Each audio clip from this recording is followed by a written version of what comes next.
Hey guys, it's Bonnie from Grit and Glamour. Today I'm going to do a video on how I use the Time System Company's activities checklist form with my Vuitton Agenda GM to keep myself on track financially. I had mentioned this form in another video about my agenda setup, and I'll link that below so you can check it out. But I had some people ask me since then to please share how I use this form.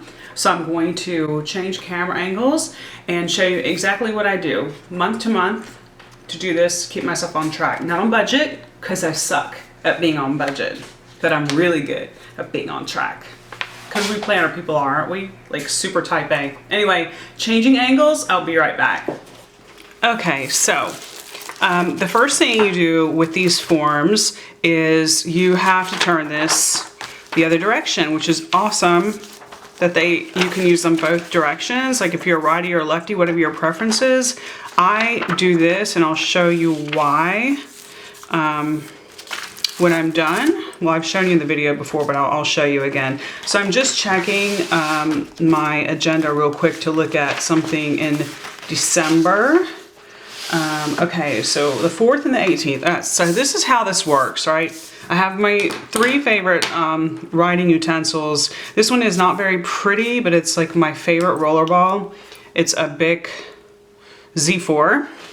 I tend to like a bold point. So this is kind of what I do. First I just put up here December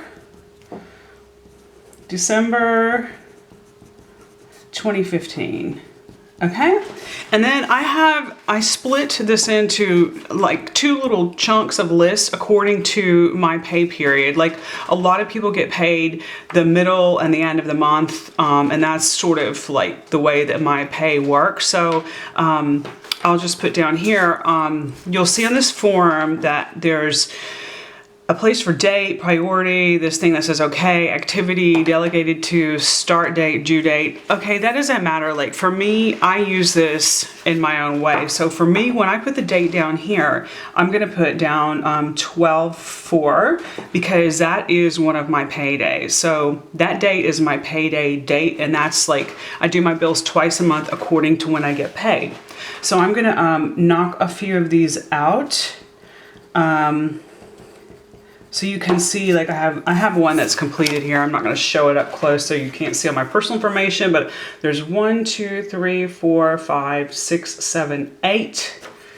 1, 2, 3, 4, 5, 6, 7, 8 payments I like to make on the first pay period, and then I have just as many because I have a lot of things to juggle for the second period, which is the 18th. So I'm going to put 12, 18 just a couple times because you guys will get the point. I don't need to do the whole paper for you.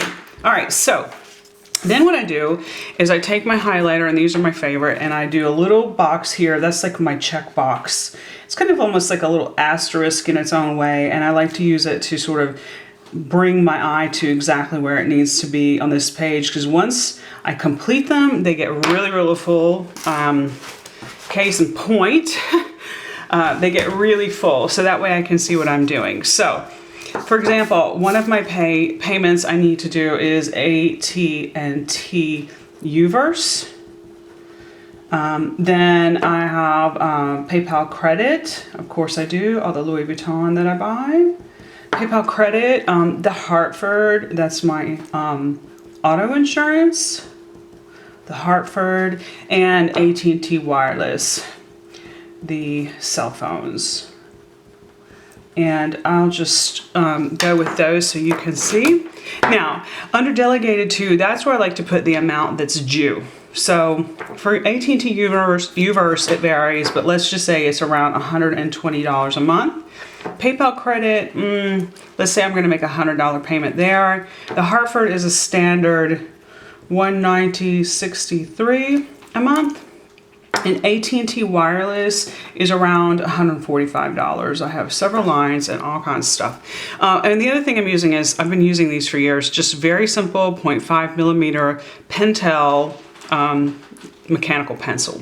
So then what I do is under start date, I put the method for my payment. So like AT&T Uverse is through online bill pay. So I put OLBP. That's my note to myself. PayPal credit is on the PayPal site itself. So I call that an e-payment. The Hartford is automatically deducted. And AT&T Wireless is another online bill pay.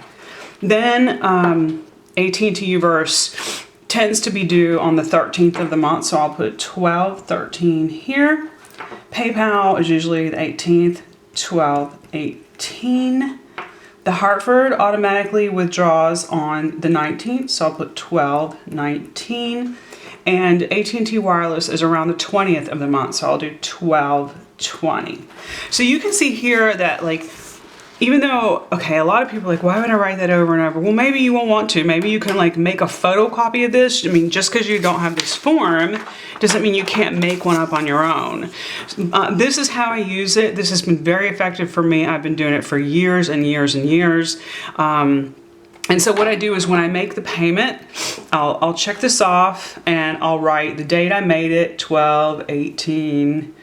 Oh, that's not on 18, but anyway, you see what I'm saying, 2015. And then I'll put like the confirmation code from the payment, whether it's like online bill pay or a payment online. I'll put the confirmation code there and then I'll check that off and I'll know that it's done. So that's pretty much like how this works. I'm just going to erase this because I'm actually going to finish using this, finish completing it for December so I don't waste this form.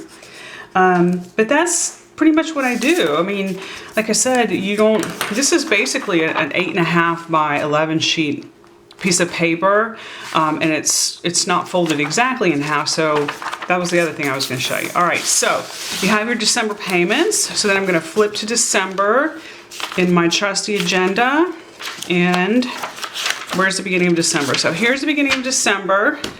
So I'm going to put this in here. And as I go by, right, I'm gonna have a bookmark here. And as the days go by, I'll see exactly what's due when. It's always on my mind, make sure I don't miss anything. And as the days go by, you flip them in there. And so it sort of like keeps you exactly where you are.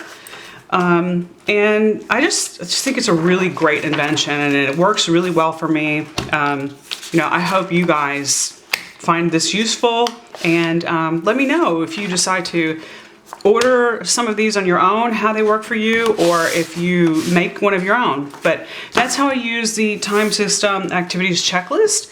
And have a good one, guys. Talk again soon, or I'll video again soon. It's so awkward trying to wrap these things up. Anyway, that's it. Hope you all are well. Thank you for liking and subscribing and following. I'm very appreciative. Stay well. Bye-bye.